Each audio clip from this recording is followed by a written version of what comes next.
Hello everyone, welcome to the Photoshop post-processing for photography. So in this course we are basically going to cover Photoshop, all the basic tools within it. We'll go over the raw editor within Photoshop, and we'll finish with Photomatix for some HDR post-processing. So for this course you'll just need obviously a version of Photoshop, Photomatix as well, which you can get a trial version which will just leave a watermark, or you can pay full price, 120 bucks I think it was. It's decent program. And you also need the project file, which I've attached to the bottom link of this video. So the zip file attached here, so let's just open this one up and we will, oh my god, what am I doing? Alright, try again. We will extract to the desktop. Okay, good. So we've got our Photoshop course files, get rid of the original zip. Okay, so anyway, we've got a few items in here which we're going to be playing around with. So first things first, let's let's crack open the Hawk file here, open with the Photoshop, and we'll also open the cloud file here as well. Okay, so anyway, this is Photoshop, so this is your main interface here. So when you open files, obviously you're going to have your different tabs across the top here. So that's just how that sort of works. So you can just swap between the two. So basically, I'll run you through these are your main sort of tools along the side here that you're going to be working with, depending on what you want to do, obviously. So with the tools themselves, one thing to keep in mind is you've got your base tool here, but if you click and hold, it reveals more different tools that you can use within each one. So I'll just run through. So basically what you have to start with when you get a new file in Photoshop, it's automatically locked in the layers here. So we'll just unlock that one by double clicking and click OK. So it's just unlocked. I'll go through the layers a little later on, but for the sake of brevity, so this is the just the move tool, so you can actually just move the photo itself, which is useful. Control Z obviously undoes all your moves. You've got your rectangular marquee selection tool, so you could make different selections like that. You can etc. As I said, they have their purposes. We probably don't really need to go over them too much in this course. Now the Lasso tool, so that's another way of selecting it. So in Photoshop, depending on what you're going to be doing, you're probably doing a lot of selecting. So there's just different ways that you can achieve different selections. So for the sake of this exercise, we want to actually just isolate the bird from the background. So there's a couple of ways you can do it. Like the Lasso tool is very, it has its purposes. I wouldn't probably use it for this sort of thing. It's a bit cumbersome to freehand that sort of selection, but anyway, that's the Lasso tool, so you can just make really rough selections. And sorry, once you've got, say you've made a selection like that, if you just press Control D, that deselects it. So D for deselection.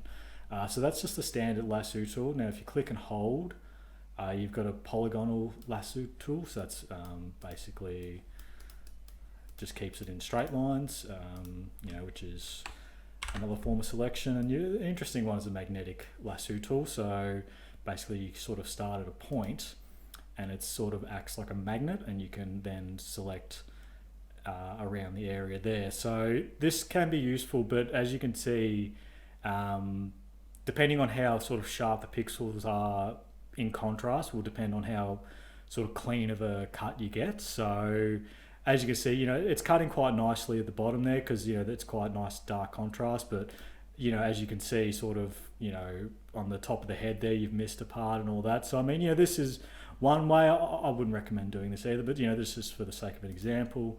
Then you bring it back to the point where I started, which was somewhere. Oh, anyway, there we go.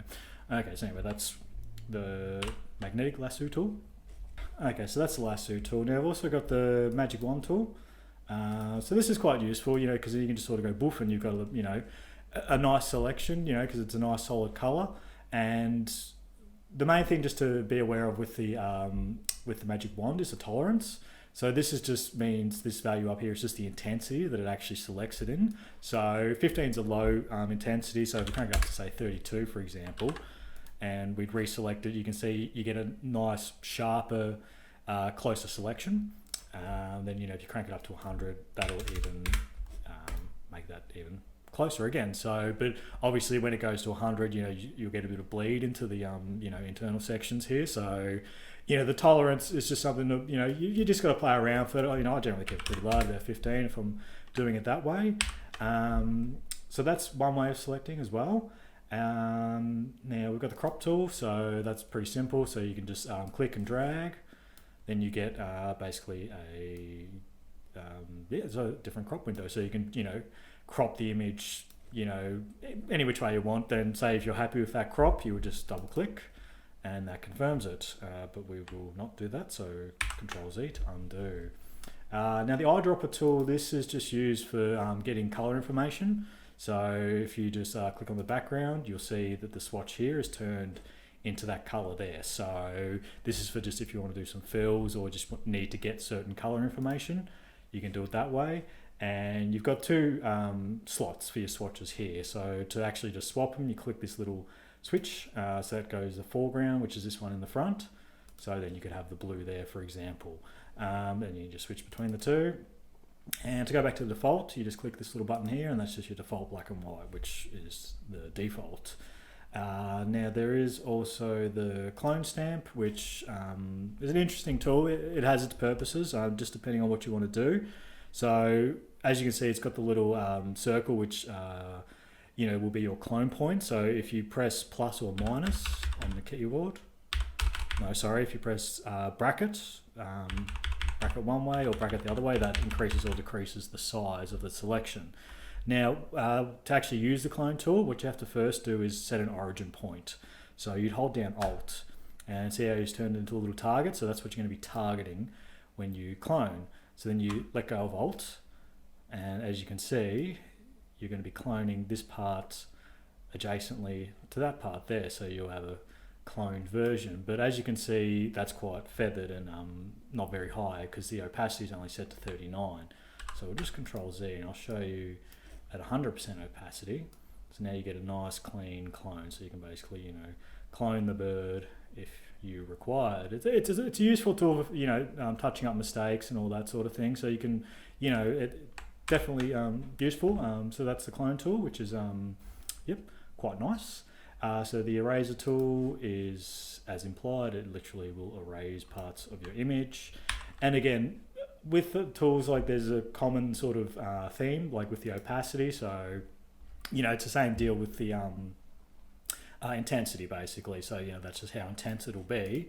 And with the brush, with the eraser, these are your these are your types of shapes that you can basically erase from. So I mean, there's some funky looking ones there, but if you have a nice feathered one, for example, you can get a softer edge when you erase. So that's just something to keep in mind. The next tool is the paint bucket, which is literally just for filling. So if you have the black set here, for example, you just click and you'll fill that rather poorly, but that's just for the example of it. And the pen tool I'll get into a little bit later, but basically they're just your main tools, and you'll be concerning yourself mainly with the selection type tools, depending on what you want to do exactly.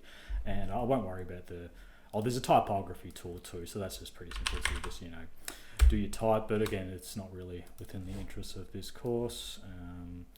So I'll just delete that, and so we'll talk about that later on. So they're the basic tools in Photoshop. So you'll be using those ones a fair bit. Now with the actual selection process, so what we want to do with this one, we want to actually, as I said, isolate the bird from the background, or just delete the background, and we want to chuck it on these clouds here. So a good way to actually do this, so if you look at it, we've got a nice solid color. So you've got an image tab here. And this is, there's a lot of different functions within this tab, and you'll be using quite a lot of them. But what we can do is, sorry, it's not actually in the image tab. We'll come back to that. Sorry, it was in the selection tab that I want to do. So, okay, so we just want to isolate the bird. So what we can actually do is, under the selection tab, we can go color range. Now what this does is, if you see how you got your eyedropper ready to make your sample, so you click that. Okay, now what this window means here is that the white parts are going to be selected and the black parts are not going to be selected. and you can determine like how much of each value is selected via the fuzziness slider here. So as I said, if you turn it downwards, you're going to lose a lot of selection. Then you turn it right up and you'll really feather the selection. So in the interest of sort of just removing it from the background, you just want it nice, solid black and white, so crank it around 73 we'll just go, and we will go okay. So as you can see, so that's made a pretty nice clean selection. If you actually look a bit closer though, it's not quite sharp on the pixels, it's not quite 100% clean sort of selection, but we can fix that. So within the selection window here, you've got a couple of options here. So if you go down to modify, you've got expand and contract. So when you expand, basically what that does is, if you can see that this whole selection is made here, it's going to expand it by a set amount of pixels. So just for the sake of example, if we expand it by 10, you watch what happens to the selection. So it pushes it really inwards. We'll just Control Z because that's a bit overboard. And contract just does the exact opposite. So 10, it'll push it back outwards. So a good little practice. So if you've got a reasonably good selection like this, you would just generally expand it by 2 pixels. And then you've got sort of, if you have a look a bit closer, it's a bit more cleaner, it's cutting into the actual selection a bit. So, it'll do. So it's cutting into the selection a bit now. So now that we've got our selection, we can just press the delete key and he is gone from the background. Now, with the selections themselves, you can actually save them too. So, which is very handy because, if you're happy with this selection, you can actually just, while it's still selected, you just go select and you go save selection, and we'll just say, call this one back BG delete, and okay. So now if we deselect it by pressing Control D, and say you didn't want to do that and you want to actually bring back the original selection, you'll just go select, load selection, layer, BG delete, okay, and again you've got that selection once again. So that is how you can save and load selections. So if you're doing complicated selections, you do want to save them, and that'll save them within the document itself. So that's a very handy function. But what we'll do, we'll go Control D to deselect. Now to select everything, you just go Control A, all. Now what we'll do is we'll just copy the bird across to the other file itself. So we've pressed Control A, now we go Control C for copy. Now we'll bring up the clouds image and Control V to paste. So now we have a bird flying in a different background. Now, it's reasonably clean, I consider that, that's an okay sort of chop, but that's sort of just an example of, how you can make different selections. I mean, if you wanted to, you could maybe go in with the eraser tool, really lightly, and sort of, clean up the edges just a bit, sort of soften them, and that'll sort of, make it read a little bit better, because it is, it's quite sharp, some of these edges. So, you can blend it in that way too if you wanted to. So again, that's just, an example of the different kind of selections that you can work with. So, just like that, you've just made a, pretty simple composite, which is pretty cool. So, that's basically, how you make different selections within Photoshop. And again, it just depends what you're actually wanting to achieve. You might not want to do anything like this, but, it's good to know anyway. So yeah, that's the selections within these tools.